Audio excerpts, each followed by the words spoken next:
അർജുന് വേണ്ടിയുള്ള തെരച്ചിൽ തുടർന്നുകൊണ്ടിരിക്കുകയാണ്. 12ാം ദിവസത്തെ തെരച്ചിൽ ആണ് ആരംഭിക്കാൻ പോകുന്നത്. കഴിഞ്ഞ ദിവസങ്ങളിൽ ഒക്കെ പ്രതികൂലമായ കാലാവസ്ഥയാണ് എങ്കിൽ ഇന്ന് രാവിലെയും മഴയാണ് അവിടെ പെയ്തുകൊണ്ടിരിക്കുന്നത്. രാവിലെ വിനേഷ് കുമാർ ഷിരൂരിൽ നിന്ന് റിപ്പോർട്ട് ചെയ്യുമ്പോഴടക്കം മഴ പെയ്തുകൊണ്ടേ ഇരിക്കുന്ന സാഹചര്യമാണുള്ളത്. മഴ കനക്കുമ്പോൾ കരപ്രദേശത്ത് ഉൾപ്പെടെയുള്ള തെരച്ചിലുകൾ നിർത്തിവെക്കേണ്ടി വരുന്ന ഒരു സാഹചര്യം കൂടിയുണ്ട്. അതോടൊപ്പം തന്നെ നദിയിലെ ഒഴുക്ക് ഗംഗാവാലിയിൽ ഇപ്പോഴും അതിശക്തമായ കുത്തൊഴുക്ക് തുടർന്നുകൊണ്ടേ ഇരിക്കുകയാണ്. 6 മുതൽ 8 നോട്ട്സ് വരെയാണ് ഇപ്പോഴും ഈ ഒഴുക്ക് തുടർന്നുകൊണ്ടിരിക്കുന്നത്. 5 നോട്ട്സ് എന്നാൽ ഏതാണ്ട് കിലോമീറ്ററിൽ 10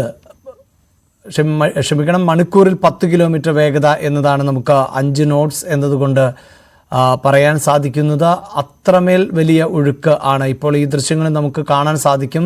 പുഴ കുത്തിയൊഴുകുന്ന സാഹചര്യം ആണ് ഉള്ളത്. അടിയൊഴുക്ക് ഇതിലും കൂടുതൽ ആണ് എന്നുള്ളതാണ്. നമ്മൾ ഉപരിതലത്തിലുള്ള ജലമാണ് കണ്ടുകൊണ്ടിരിക്കുന്നത് എങ്കിൽ ഈ പുഴയുടെ അടിത്തട്ടിൽ കൂടുതൽ ഒഴുക്ക് രേഖപ്പെടുത്തുന്ന ഒരു സാഹചര്യം കൂടി ആണ് ഉള്ളത്. അങ്ങനെ അതിശക്തമായ ഒഴുക്ക് ഇപ്പോഴും തുടർന്നുകൊണ്ടിരിക്കുന്ന പശ്ചാത്തലത്തിൽ ആണ് ഈ തെരച്ചിൽ നടപടികൾ തിരിച്ചടി നേരിട്ടുകൊണ്ടിരിക്കുന്നത്. നേവിയുടെ ഡൈവിംഗ് സംഘം അവിടെ തുടരുന്നുണ്ട് എങ്കിൽ പോലും സംഘത്തിന് മുങ്ങൽ സാധ്യമല്ലാത്ത സാഹചര്യം ആണുള്ളത്. ഈ ക്യാബിൻ ഉണ്ട് അല്ലെങ്കിൽ ലോറി എന്ന് സ്ഥിരീകരിച്ചിട്ടുള്ള സ്പോട്ടിലേക്ക് എത്തി ക്യാബിനകത്ത് അർജുൻ ഉണ്ടോ എന്ന് പരിശോധിക്കുക എന്നതാണ് മുങ്ങൽ വിദഗ്ധരുടെ ഇപ്പോഴത്തെ പ്രധാനപ്പെട്ട ഉത്തരവാദിത്തം. പക്ഷേ ആ ലോറിയുടെ പൊസിഷൻ മണ്ണ് മാറിക്കൊണ്ടിരുന്നാൽ ലോറി തന്നെ അവിടെ നിന്ന് പൊസിഷൻ മാറിയേക്കാം. ഈ മണ്ണിന് ഇടയിൽ ഈ ഡൈവിംഗ് സംഘം പെട്ടുപോകാനുള്ള സാധ്യതയുണ്ട്. അങ്ങനെ ഒട്ടും സുരക്ഷിതമല്ലാത്ത സാഹചര്യം ആണ് ഉള്ളത്. എങ്കിൽ പോലും സാധാരണ 2 നോട്ട്സ് വരെയൊക്കെ ഒഴുക്കുള്ളപ്പോഴാണ് നേവി ഉദ്യോഗസ്ഥർ ഡൈവിംഗ് സംഘം രക്ഷാദൗത്യത്തിൻ്റെ ഭാഗമാകാറുള്ളത്. 3 മുതൽ 4 വരെ നോട്ട്സ് വരെ ആയാൽ പോലും ജീവൻ ഉണ്ട് എങ്കിൽ രക്ഷിക്കാനുള്ള ശ്രമം നടക്കാറുണ്ട്. പക്ഷേ അങ്ങനെ ജീവൻ്റെ സാന്നിധ്യമൊന്നും ഇതുവരെയും കണ്ടെത്തിയിട്ടില്ല. തെർമൽ സ്കാനിങ്ങിലടക്കം ശരീര ഊഷ്മാവ് രേഖപ്പെടുത്തിയതായി എവിടെയും നമുക്ക് അറിയാൻ സാധിച്ചിട്ടില്ല. അതുകൊണ്ടുകൂടിയാണ് അങ്ങനെ ജീവൻ പണയം വെച്ചുകൊണ്ടുള്ള ഒരു രക്ഷാപ്രവർത്തനത്തിൻ്റെ സാധ്യതകൾ ഇല്ലാതെ പോവുകയും ചെയ്യുന്നത്. ഷിരൂരിൽ നിന്നുള്ള വിശദാംശങ്ങളുമായി വിനേഷാണ് ചേരുന്നത്. ഒപ്പം അർജുൻ്റെ കുടുംബം, അർജുൻ്റെ പ്രദേശത്ത് നാട്ടിൽ ആണ് ഞങ്ങളുടെ പ്രതിനിധി അശ്വതിയും ഉള്ളത്. അശ്വതി, ഒരു ഭാഗത്ത് ഈ രക്ഷാപ്രവർത്തനത്തിൻ്റെ ദൃശ്യങ്ങൾ അല്ലെങ്കിൽ തെരച്ചിലിൻ്റെ ദൃശ്യങ്ങൾ നമ്മൾ പ്രേക്ഷകരുമായി പങ്കുവെക്കുന്നുണ്ട്. വലിയ പ്രതിസന്ധി തന്നെ എന്നാണ് ഇപ്പോഴും നമുക്ക് മനസ്സിലാക്കാൻ സാധിക്കുന്നത്. ഇന്നും മാധ്യമപ്രവർത്തകരെ അടക്കം പ്രവേശിപ്പിക്കാൻ ഒരുക്കമായിട്ടില്ല. രാവിലെ അവിടേക്ക് പ്രവേശനം അനുവദിച്ചിട്ടില്ല. നമുക്കറിയാം, അവിടെ പ്രതികൂലമാകുന്ന കാലാവസ്ഥയും മണ്ണിടിച്ചിൽ സാധ്യതയും ഒക്കെ മുൻനിർത്തി ചില സമയങ്ങളിൽ മാധ്യമപ്രവർത്തകരെ അവിടെ നിന്ന് നീക്കാറുണ്ട്. രാവിലെ വിനേഷ് റിപ്പോർട്ട് ചെയ്യുമ്പോഴടക്കം മഴയുണ്ട്. പ്രദേശത്ത് നിന്നുള്ള അർജുൻ്റെ വീടിൻ്റെ ഭാഗത്ത് നിന്നുള്ള കൂടുതൽ വിവരങ്ങൾ എന്തൊക്കെയാണ്?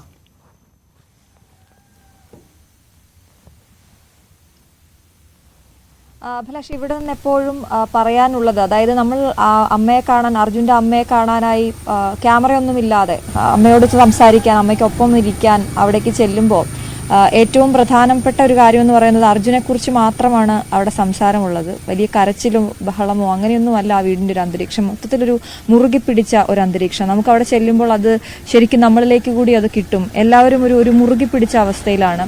പക്ഷെ പറഞ്ഞുകൊണ്ടേയിരിക്കുന്നതും അർജുനെക്കുറിച്ചാണ്. ഒരുപക്ഷെ അർജുനെക്കുറിച്ച് പറയുമ്പോൾ ഇപ്പോൾ അർജുനെ കാണാതായത് മുതലുള്ള കാര്യങ്ങളല്ല, ചെറുതിലേ തൊട്ടുള്ള അർജുൻ്റെ കാര്യങ്ങൾ ഇങ്ങനെ പറഞ്ഞുകൊണ്ടേ ഇരിക്കുകയാണ് അമ്മ. അതിലേറ്റവും എൻ്റെ മനസ്സിൽ തട്ടിയത് അർജുൻ ഭയങ്കര വൃത്തിക്കാരനായിരുന്നു എന്ന് അമ്മ എന്നോട് കഴിഞ്ഞ ദിവസം പറഞ്ഞു. അതായത് അർജുൻ്റെ റൂമായാലും കൃത്യമായി ക്ലീൻ ചെയ്ത് വെക്കുന്ന ഒരു പ്രകൃതം അർജുനുണ്ടായിരുന്നു.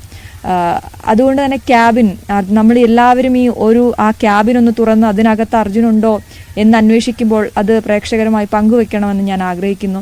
അർജുൻ്റെ ക്യാബിനും അത്രത്തോളം ക്ലീൻ ആയിരിക്കും. ലോറിയുടെ ക്യാബിൻ, നമ്മൾ പ്രതീക്ഷിക്കുന്ന ഒരു ലോറിയുടെ ക്യാബിൻ ആയിരുന്നില്ല.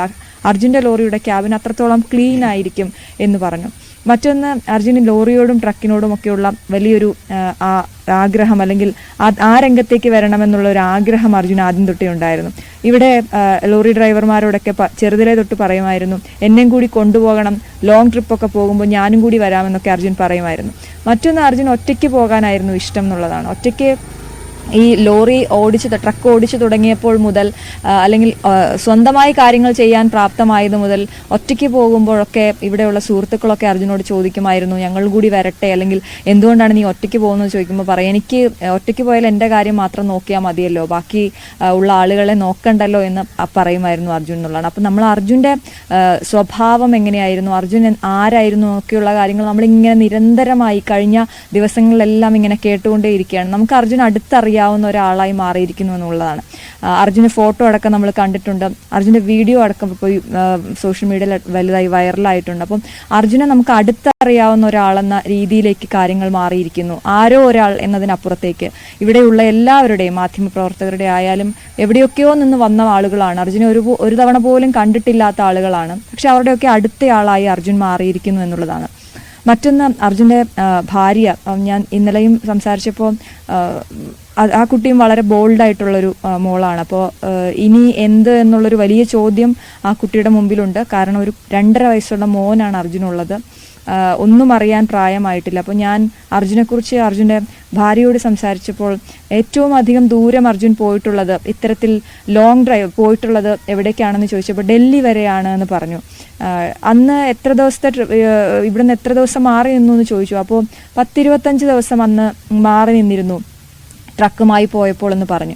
പക്ഷേ ഈ അർജുൻ്റെ മറ്റൊരു കാര്യം, ഈ ഫാമിലി മാൻ ആണെന്ന് ഞാൻ പറഞ്ഞിരുന്നല്ലോ, എപ്പോഴും, അതായത് ഏതെങ്കിലും റേഞ്ച് ഇല്ലാത്ത സ്ഥലത്തേക്ക് ലോറി പ്രവേശിക്കുമെന്ന് അറിയുകയാണെങ്കിൽ അതിന് തൊട്ട് മുമ്പ് ലോറി നിർത്തി വിളിച്ചു പറയും, ഞാൻ ഈ സ്ഥലത്തേക്ക് കയറുകയാണ്, അവിടെ റേഞ്ച് ഉണ്ടാകില്ല, അതുകൊണ്ട് എന്നെ വിളിക്കണ്ട, അല്ലെങ്കിൽ ടെൻഷൻ അടിക്കണ്ട എന്ന്. നേരത്തെ അഭിലാഷ് പറഞ്ഞതുപോലെ അമ്മയും അർജുനും ഈ അർജുൻ്റെ ഭാര്യയും അവർ ഭയങ്കര കൂട്ടുകാരായിരുന്നു. അപ്പോൾ അവർക്ക് എത്രത്തോളം ആഴത്തിൽ ഇപ്പോൾ ഉള്ള വിടവുണ്ട് എന്നുള്ളത് നമ്മൾ മനസ്സിലാക്കണം. എവിടെയാണെന്ന് പോലും അറിയില്ല. പക്ഷേ ഈ പറഞ്ഞതുപോലെ അർജുൻ എപ്പോഴും വിളിക്കുമായിരുന്നു, വിളിച്ചില്ലെങ്കിൽ തന്നെ മെസ്സേജ് ഇടുമായിരുന്നു അമ്മയ്ക്ക് എന്നുള്ളതാണ്. അപ്പോൾ അമ്മ ഈ നമ്മളോട് സംസാരിക്കുമ്പോൾ പറയുന്ന കാര്യവും അതുതന്നെയാണ്. ഇത്തവണയും ഈ ഷിരൂരിലേക്ക് എത്തുമ്പോഴും ഒക്കെ അതിനു മുമ്പ് തന്നെ കമ്മ്യൂണിക്കേഷൻസ് ഒക്കെ നടക്കുന്നുണ്ടായിരുന്നു സാധാരണ പോലെ. അവർ ആരും പ്രതീക്ഷിച്ചിരുന്നില്ല, അല്ലെങ്കിൽ വിളിച്ച് കിട്ടിയില്ല, അല്ലെങ്കിൽ ഇങ്ങനൊരു അപകടം അവിടെ ഉണ്ടായി എന്ന് പറയുമ്പോൾ അർജുൻ അവിടെ നിന്ന് കടന്നു പോയിട്ടുണ്ടാകാം, അല്ലെങ്കിൽ അവിടേക്ക് എത്തിയിട്ടുണ്ടാകില്ല എന്നൊക്കെയുള്ള രീതിയിലായിരുന്നു അവരതുവരെയും വിചാരിച്ചു കൊണ്ടിരുന്നത്. 1 ദിവസം, 2 ദിവസം, 3 ദിവസം വരെയും, കാണാതായ 3-ാം ദിവസം വരെയും ആ അമ്മ മകനെ ജീവനോടെ കിട്ടുമെന്ന് തന്നെ പ്രതീക്ഷിച്ചിരുന്നതാണ്. ഇപ്പം നമ്മൾ ആ വീട്ടിലേക്ക് എത്തുമ്പോൾ അവരെല്ലാവരും പറയുന്നത്, ഒന്ന് കണ്ടാൽ മതി, അർജുനെ ഒന്ന് കണ്ടാൽ മതി. ഇന്നലെ അമ്മ എന്നോട് പറഞ്ഞു, ഈ അവിടെ നിന്നുള്ള ഓരോ വാർത്തകളും കീനായി ഒബ്സർവ് ചെയ്യുന്നുണ്ട് അമ്മ. അപ്പോൾ അമ്മ ചോദിക്കുന്നുണ്ടായിരുന്നു, ഈ ബോഡി ടെമ്പറേച്ചർ കിട്ടിയില്ല എന്ന് പറയുന്നുണ്ടല്ലോ ഉദ്യോഗസ്ഥർ. അപ്പോൾ എൻ്റെ സംശയമാണ് മോളെ, ഈ ബോഡി ടെമ്പറേച്ചറൊക്കെ കിട്ടാൻ അങ്ങനെ തന്നെ ആയിരിക്കുമോ ശരീരമുള്ളത്? അങ്ങനെയൊക്കെ ചോദിക്കുന്നുണ്ട്. അപ്പോൾ മനസ്സിലൊരുപാട് ആകുലതകൾ ഇങ്ങനെ ആ അമ്മയുടെ മനസ്സിലൂടെ പോകുന്നുണ്ട് എന്നുള്ളതാണ് നമുക്ക് അവിടെ ചെല്ലുമ്പോൾ മനസ്സിലായ ഒരു കാര്യം. അതുകൊണ്ട് തന്നെ നിരവധി ആളുകൾ, നമ്മൾ നേരത്തെ പറഞ്ഞ പോലെ ഇവിടെ അർജുൻ എല്ലാ രംഗത്തും, അതായത് ഈ പ്രളയ സമയത്തൊക്കെ വലിയ സഹായമായി നിന്നയാളാണ്, നാടിന് സഹായമായി നിന്നയാളാണ്. അതുകൊണ്ട് തന്നെയാണ് അർജുന് വേണ്ടി വ്യത്യസ്ത ജാതി മതത്തിലുള്ളവർ ഇപ്പോൾ ഈ പ്രാർത്ഥനകളും മറ്റുമൊക്കെ നടത്തുന്നത്. നമ്മൾ റിപ്പോർട്ട് ചെയ്യുന്നതിനിടയ്ക്കാണ് കഴിഞ്ഞ ദിവസം ഒരു ചേട്ടൻ നമ്മളോട് വന്ന് പറയുന്നത്, ഞങ്ങൾ ആ മോന് വേണ്ടി ഞങ്ങൾ പ്രാർത്ഥിക്കുന്നുണ്ട്. ഇന്ന് വെള്ളിയാഴ്ചയാണ്, ഇന്നലെ വെള്ളിയാഴ്ചയാണ്, അപ്പോൾ ജുമയ്ക്ക് ശേഷം ഞങ്ങൾ പ്രാർത്ഥിക്കുന്നുണ്ട്, അതുകൂടി ഒന്ന് പറഞ്ഞേക്കണേ, അപ്പം ബാക്കിയുള്ള സ്ഥലത്തു നിന്നുകൂടിയുള്ള പ്രാർത്ഥന അവന് കിട്ടുമല്ലോ. അത്തരത്തിൽ ആത്മാർത്ഥമായ പ്രതികരണങ്ങളാണ് നമുക്കിവിടെ നിന്നും ലഭിക്കുന്നത്. അല്ലെങ്കിൽ വെറുതെ അങ്ങ് പറഞ്ഞു പോകുന്ന അങ്ങനെയല്ല. അർജുൻ അത്രത്തോളം പ്രിയപ്പെട്ടവനായിരുന്നു ഈ നാടിനെ എന്നുള്ളതാണ് അഭിലാഷ്. അശ്വതി സൂചിപ്പിച്ചതുപോലെ നാടിന് ഏറെ പ്രിയപ്പെട്ടവനായിരുന്നു. ഇപ്പോൾ ഈ ദൃശ്യങ്ങളിൽ കാണുന്നത് കഴിഞ്ഞ ദിവസം നടന്ന പ്രാർത്ഥന ആയിരുന്നു. മുസ്ലിം മതവിശ്വാസികൾ ആയിട്ടുള്ളവർ ആണ് അർജുനു വേണ്ടി ഇത്തരത്തിലൊരു പ്രാർത്ഥന നടത്തിയത്. ഇങ്ങനെ വ്യത്യസ്ത ജാതി മത വിഭാഗങ്ങളിൽപ്പെട്ടവരൊക്കെ വലിയ പ്രാർത്ഥനയോടുകൂടി, വിശ്വാസികളായിട്ടുള്ളവരൊക്കെ വലിയ പ്രാർത്ഥനയോടുകൂടി തന്നെ അർജുൻ്റെ മടങ്ങിവരവ് പ്രതീക്ഷിക്കുകയാണ്. പക്ഷേ ദിവസങ്ങൾ കടന്നു പോകുമ്പോൾ ആ പ്രതീക്ഷകൾക്ക് സാധ്യത മങ്ങുക കൂടിയാണ്. അത് കുടുംബം ഉൾക്കൊള്ളുന്നു എന്ന് വേണം അശ്വതിയുടെ റിപ്പോർട്ടിങ്ങിൽ നിന്ന് നമുക്ക് മനസ്സിലാക്കാൻ. കാരണം ഓഫ് ക്യാമറയിൽ അടക്കം അശ്വതിയുമായി സംസാരിച്ചപ്പോൾ പോലും അമ്മ പങ്കുവച്ച സംശയങ്ങൾ, മകൻ്റെ ജീവൻ ഇനി ശേഷിക്കുന്നുണ്ടോ എന്നതിൽ ആ അമ്മയ്ക്ക് സാധ്യത കുറവാണ് എന്ന് തിരിച്ചറിയുന്നുണ്ട്. തെർമൽ സ്കാനിംഗ് പോലെയുള്ള സംവിധാനങ്ങൾ ഉപയോഗിക്കുമ്പോൾ ഇനിയിപ്പോൾ അങ്ങനെയൊക്കെയൊരു സാധ്യത, ബോഡി ഹീറ്റ് കണ്ടെത്താനൊക്കെ പറ്റുമോ എന്ന സംശയമുണ്ട്. എവിടെയാണ് അർജുൻ, എന്താണ് സംഭവിച്ചത്, ഇത് മാത്രമാണ് ഇപ്പോൾ ആ കുടുംബം കാത്തിരിക്കുന്നത്. അതിനപ്പുറത്ത് അർജുനൊരു മടങ്ങിവരവ് അവർ പ്രതീക്ഷിക്കുന്നില്ല. അങ്ങനെയൊരു റിയാലിറ്റി അവർ ഉൾക്കൊള്ളുന്നുണ്ട് എന്ന് വേണം നമുക്ക് പ്രതീക്ഷിക്കാൻ. അശ്വതി സൂചിപ്പിച്ചതുപോലെ ആ കുടുംബത്തിലെ ഓരോരുത്തരും വലിയ ആത്മവിശ്വാസം തുടക്കത്തിൽ പുലർത്തിയിരുന്നു. അർജുനെ കാണാനില്ല എന്ന കാര്യം മാധ്യമങ്ങളോട് പ്രതികരിക്കുമ്പോൾ അർജുൻ തിരികെ വരും, അർജുൻ ക്യാബിനുള്ളിൽ സുരക്ഷിതനായിട്ടുണ്ടാകും എന്ന് ഉറപ്പിച്ചു പറഞ്ഞ കുടുംബമാണ്. പക്ഷെ പിന്നീട് അവരുടെ ആ പ്രതീക്ഷകൾ നഷ്ടപ്പെടുന്നു. ഒരു ഘട്ടത്തിൽ തെരച്ചിലുമായി ബന്ധപ്പെട്ടടക്കം വലിയ വിമർശനങ്ങൾ ഉയർന്നു വന്നിരുന്നു. എന്നാൽ പിന്നീട് ഘട്ടം ഘട്ടമായുള്ള തെരച്ചിൽ, കൂടുതൽ സാങ്കേതിക സംവിധാനങ്ങൾ ഉപയോഗിച്ചുകൊണ്ടുള്ള പരിശോധന, ഇതൊക്കെ നടക്കുമ്പോൾ പോലും അർജുനെ കണ്ടെത്താൻ സാധിക്കാതെ പോകുന്നു എന്നുള്ളതാണ് ഏറ്റവും ദുഃഖകരമാകുന്ന സാഹചര്യം. കഴിഞ്ഞ ദിവസവും കേരളത്തിൽ നിന്ന് മന്ത്രിമാർ ഉൾപ്പെടെ ഉള്ളവർ ഈ അപകട സ്ഥലത്ത് എത്തിയിരുന്നു. കർണാടക ഭരണകൂടവുമായി ആശയവിനിമയം നടത്തി സാധ്യമായതെല്ലാം തുടരണം എന്ന് തന്നെയാണ് അവർ ആവശ്യപ്പെട്ടത്. കഴിയുന്നത്ര തെരച്ചിൽ മുന്നോട്ട് കൊണ്ടുപോകണം എന്നുള്ളതാണ്. KV ബൈജു വീണ്ടും ചേരുന്നുണ്ട്. ബൈജു, കഴിഞ്ഞ ദിവസങ്ങളിൽ, അതായത് ഈ അർജുനെ കാണാനില്ല എന്ന് കുടുംബം പറഞ്ഞത് മുതൽ അവിടെയുണ്ടായിരുന്നു ബൈജു. അവിടെയുള്ള സാഹചര്യങ്ങളെല്ലാം, അവിടെ നടന്ന ഓരോ നിമിഷങ്ങളും ബൈജുവിന് കൃത്യമായി അറിയാൻ സാധിക്കും. പ്രേക്ഷകരുമായി അത് പങ്കുവെച്ചതുമാണ്.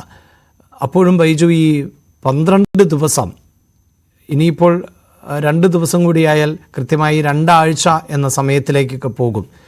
ഈ രക്ഷാദൗത്യത്തെ സംബന്ധിച്ച് അല്ലെങ്കിൽ തെരച്ചിൽ സംഘത്തെ സംബന്ധിച്ചിടത്തോളം ഒരു നിശ്ചിത ദിവസങ്ങളൊക്കെ കഴിഞ്ഞാൽ പിന്നീട് ദൗത്യം ചിലപ്പോൾ ഉപേക്ഷിക്കാറൊക്കെയുണ്ട്. അല്ലെങ്കിൽ പിന്നീട് സാഹചര്യം മെച്ചപ്പെടുന്ന സമയത്ത് തെരച്ചിൽ നടത്തുക എന്നതിലേക്കൊക്കെ പോകാറുമുണ്ട്. ഈ ദൗത്യം അവസാനിപ്പിക്കുക, അങ്ങനെയൊന്ന് ആലോചനയിൽ പോലുമുണ്ടോ? അതാണ് ഇന്നലെ അത്തരത്തിലൊരു നീക്കമാണ് ഉണ്ടായതെങ്കിൽ മന്ത്രി മുഹമ്മദ് റിയാസ് ഇടപെട്ടാണ് ആ നീക്കം തടയുന്ന സാഹചര്യം ഉണ്ടായത്. എന്തായാലും രക്ഷാപ്രവർത്തനം ഇനിയും തുടരുമെന്ന നിലയിലേക്ക് തന്നെയാണ് കാര്യങ്ങൾ. അപ്പോഴും ഈ പ്രതികൂല കാലാവസ്ഥ, അത് ഏത് രീതിയിലാണ് ഇനി മുന്നോട്ട് കൊണ്ടുപോവുക എന്നതാണ്.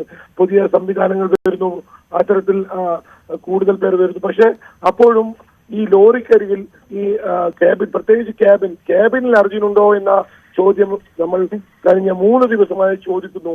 അത് കണ്ടെത്താൻ കഴിയുന്നില്ല. അത് ഈ അടിയൊഴുക്ക് തന്നെയാണ് പ്രധാനമായും ഇതിൽ വില്ലനാവുന്നത്. അപ്പോഴും പുതിയ സംവിധാനങ്ങൾ ഉപയോഗിച്ച് അത് കണ്ടെത്തണം. അതല്ലെങ്കിൽ ട്രക്ക് കരയിലേക്ക് എത്തിക്കണം. അത്തരത്തിലുള്ള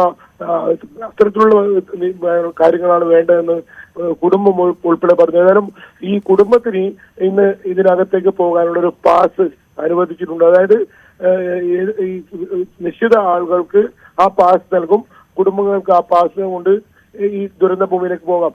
അത്രത്തോളം കഴിഞ്ഞ ദിവസങ്ങളിലൊക്കെ കുടുംബങ്ങൾക്ക് പോലും ഇതിനകത്ത് പ്രവേശനം ഉണ്ടായിരുന്നില്ല. അവർക്ക് ഏതെങ്കിലും തരത്തിൽ ഈ തെരച്ചിൽ ഒരു നോക്ക് കാണാം. അങ്ങനെയൊക്കെ ഈ ദിവസങ്ങളോളമായി ഇവിടെ ഇങ്ങനെ കഴിയുന്നവരാണ്. നമ്മളൊക്കെ ഒരുമിച്ചാണ്, നമ്മുടെ തൊട്ടടുത്താണ് ഇവർ താമസിക്കുന്നത്. അത്തരത്തിലുള്ളവർക്ക് പോലും അവിടെ കയറാൻ കഴിയാത്തൊരു സാഹചര്യം ഉണ്ടായിരുന്നു. എന്തായാലും അതൊക്കെ മാറ്റിവെച്ച് എത്രയും പെട്ടെന്ന് ട്രക്ക് അത് ഉയർത്തുക, അത് തന്നെയാണ് ഇവിടെ നിന്നും നമുക്ക് ഏറ്റവും കൂടുതൽ പറയാനുള്ളത്. ഏതായാലും ഇന്ന് മന്ത്രി AK ശശീന്ദ്രൻ കൂടി ഈ പ്രദേശം സന്ദർശിക്കുന്നുണ്ട്. അദ്ദേഹം അല്പസമയത്തിനകം ഈ പ്രദേശത്ത് സന്ദർശനം നടത്താനെത്തും. കൂടുതൽ കേരളത്തിൽ നിന്നുള്ള ഇത്തരത്തിലുള്ള ഇടപെടൽ ഉണ്ടാകുന്നു.